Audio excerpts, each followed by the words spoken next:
Assalamualaikum guys, selamat datang kembali di channel Takalar Anime. Gimana nih kabarnya semua? Semoga kalian baik-baik saja dan selalu diberikan kesehatan. Nah, pada video kali ini Mimin akan membuat alur cerita donghua terbaru lagi nih guys, dengan judul Long Sidai atau X Epoch of Dragon. Dimana pada konten kali ini kita akan merangkum donghwanya dari episode 1 sampai 2 guys. Yang pastinya jangan lupa ambil secangkir kopi dulu dengan cemilannya agar nontonnya jadi lebih asik. Let's go. Di awal cerita, kita diperlihatkan di atas langit terdapat sebuah bola api raksasa yang terkena sambaran petir, di mana saat itu seorang wanita sedang mengendarai seekor kupu-kupu raksasa, di mana wanita ini bernama Yilong Xiang. Ternyata ia sedang menghindari beberapa serangan dari seseorang yang mengendarai seekor naga. Ternyata mereka sedang melakukan pertarungan guys.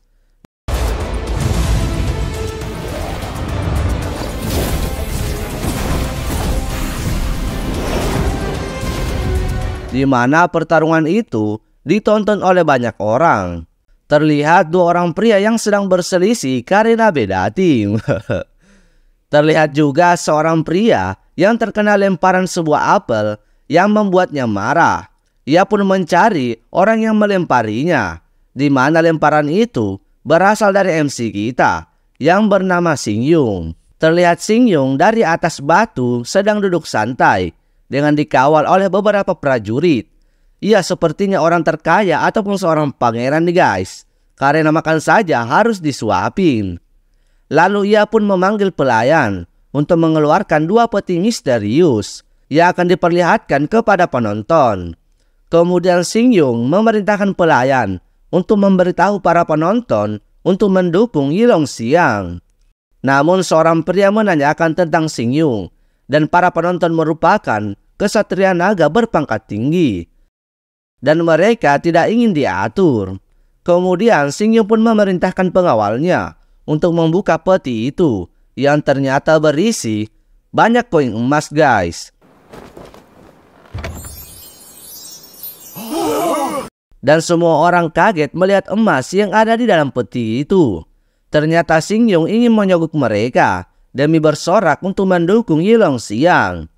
Mirip banget sih dengan kehidupan nyata, di mana uang bisa membeli apa saja guys. Ternyata semua itu dilakukan Xingyung demi Yilong Xiang yang tercinta. Terlihat di atas langit pertarungan masih seru guys. Yilong Xiang.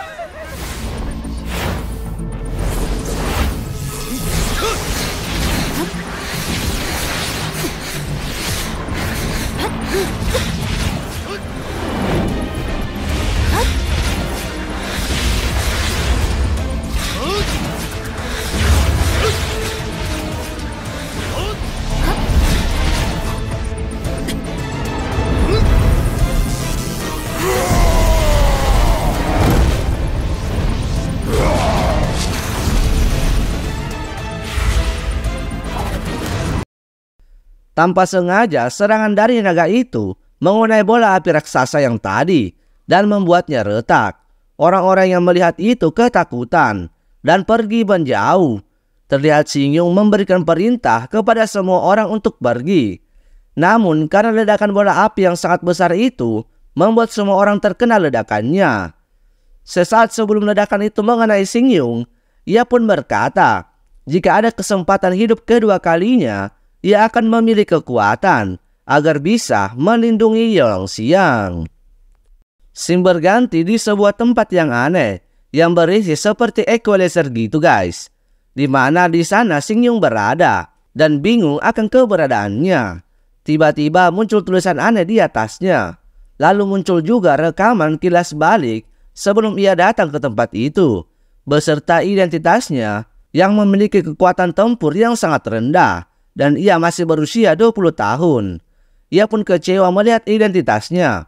Namun tanpa ia sadari, statistiknya naik secara drastis. Ia pun menyadari bahwa ia telah mati.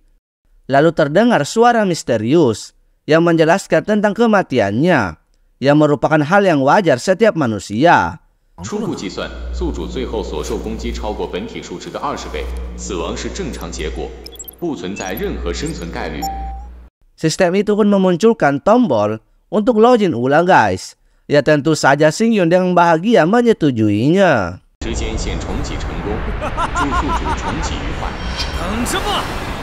Scene berganti di mana Xingyun baru saja terbangun dan bingung tentang keberadaannya, di mana terdapat dua orang misterius di depannya. Ia pun kaget melihat dirinya yang telah berubah. Lalu seorang gadis di sampingnya bertanya tentang keadaannya. Xingyun pun menyadari bahwa itu adalah ayang Yilongxiang di waktu kecil. Tapi emang sih guys, Yilongxiang dari kecil sampai dewasa cantiknya nggak ada obat. Xingyun pun sadar bahwa dirinya telah kembali ke masa lalu saat umurnya masih 7 tahun.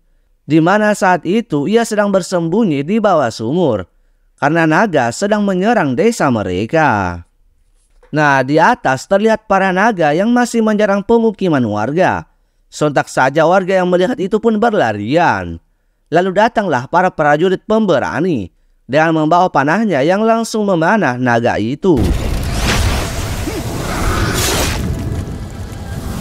Naga yang terkena panah itu pas banget jatuh di persembunyian Xingyun, yang tentu saja membuat kaget Xingyun dan Yilongxiang. Terlihat seorang wanita yang ketakutan dan langsung ingin memeluk si botak guys. Untung saja si botak kuat iman dan melempar wanita itu. WKWKWK. Untung saja bukan botak yang satu ya guys ya. Namun sialnya naga itu belum mati dan langsung menyerang mereka. Untung saja mereka bisa menghindarinya. Dan itu merupakan serangan terakhir naga itu sebelum mati guys.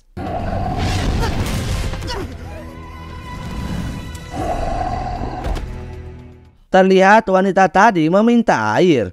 Xingyun yang mendengar itu berpikiran sama, karena mereka juga pasti membutuhkan air. Kemudian Yilongxiang meminta air kepada si botak untuk wanita itu. Namun si botak malah marah dan tak ingin membagi airnya kepada siapapun. Bahkan ia tidak peduli kalau wanita itu mati. Yilongxiang pun tidak tega akan hal itu dan ingin memarahi si botak, namun ditahan oleh Xingyun. Yilongxiang dengan kesal mengatakan bahwa setiap orang yang mengalami kesulitan harus saling membantu. Aduh, kurang apa lagi nih guys, udah cantik, imut, baik hati lagi. Yang pastinya mustahil banget di kehidupan nyata. Xingyun pun tidak heran atas rasa kebaikan yang dimiliki Yilongxiang, karena ia mengetahui bahwa nanti di masa depan ia akan menjadi seorang dewi. Xingyun pun bingung dan mencari cara untuk mendapatkan air. Saat ia mencari, ia pun menemukan sebuah daun yang ternyata itu adalah daun pakis air, yang tentunya dari namanya memiliki kandungan air. Dengan hati-hati, ia pun langsung memberikan daun itu ke Yilongxiang untuk mencobanya dengan cara mengunyahnya. Yilongxiang yang mencobanya sangat menyukainya, karena di samping mengandung air, daun itu juga terasa manis guys. Untung saja Xingyun memiliki banyak daun. Namun lagi-lagi Yilongxiang dengan kebaikannya ingin membagi daun itu kepada wanita yang sekarat tadi. Xingyun lagi-lagi memuji kebaikan Yilongxiang, karena saat kesulitan pun tetap ingin membantu orang lain. Nah, untuk sikapnya bisa kita contoh nih guys. Walaupun sebenarnya Xingyun sadar bahwa daun itu tidak akan memuaskan rasa lapar dan haus mereka. Terlihat si botak yang meminum dari sisa-sisa air sumur. Xingyun pun merasa bahwa ia adalah bahaya terbesarnya dan tak ingin kejadian yang lalu terjadi lagi kepadanya. Xingyun pun mencari cara untuk bisa mengalahkannya. Lalu ia pun menemukan batu yang runcing yang ia poles hingga bisa menjadi sebuah pisau.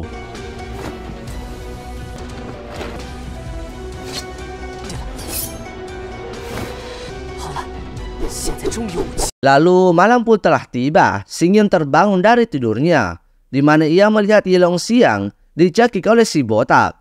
Sontak saja ia langsung menyerangnya dan menusuknya dengan pisau batunya, yang membuat si botak menjerit kesakitan hingga melempar Yilongxiang. Untung saja Xingyun menyelamatkannya. Namun Yilongxiang tak sadarkan diri. Terlihat si botak tiba-tiba mengeluarkan aura yang aneh. Ternyata penyebabnya karena ia telah memakan daging dan meminum darah naga yang tadi. Lalu Xing Yun pun yang melihat itu bertarung melawannya.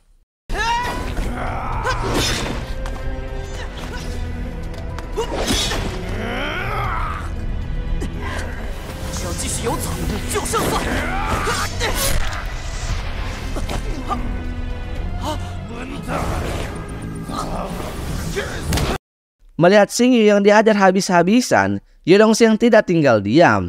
Ia langsung menusuk si botak dengan pisau batu milik Xing Yun. Namun ia malah dihajar oleh si botak. Xing Yun pun melihat kesempatan dan langsung menyerang si botak dan menarik pisau yang masih tertancap di perut si botak dan langsung menghabisinya.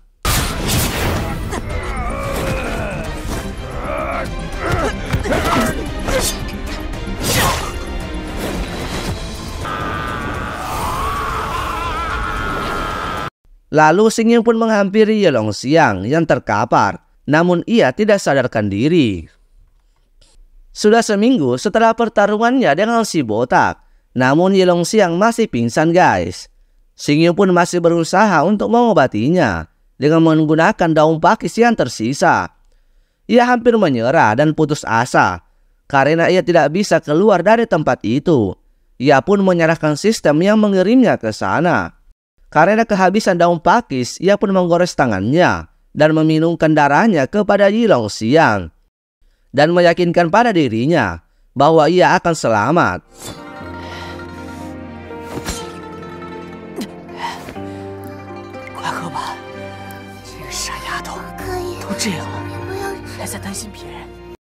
Ia pun mencium Yelongxiang. Lalu ceritanya pun bersambung guys. Oke guys, untuk video kali ini cukup sampai di sini dulu. Mungkin grafik Donghua ini masih kurang terlalu baik guys, tapi untuk ceritanya agak lumayan mendukung. Oke guys, untuk video kali ini cukup sampai di sini dulu. Thank you for watching. Bye bye.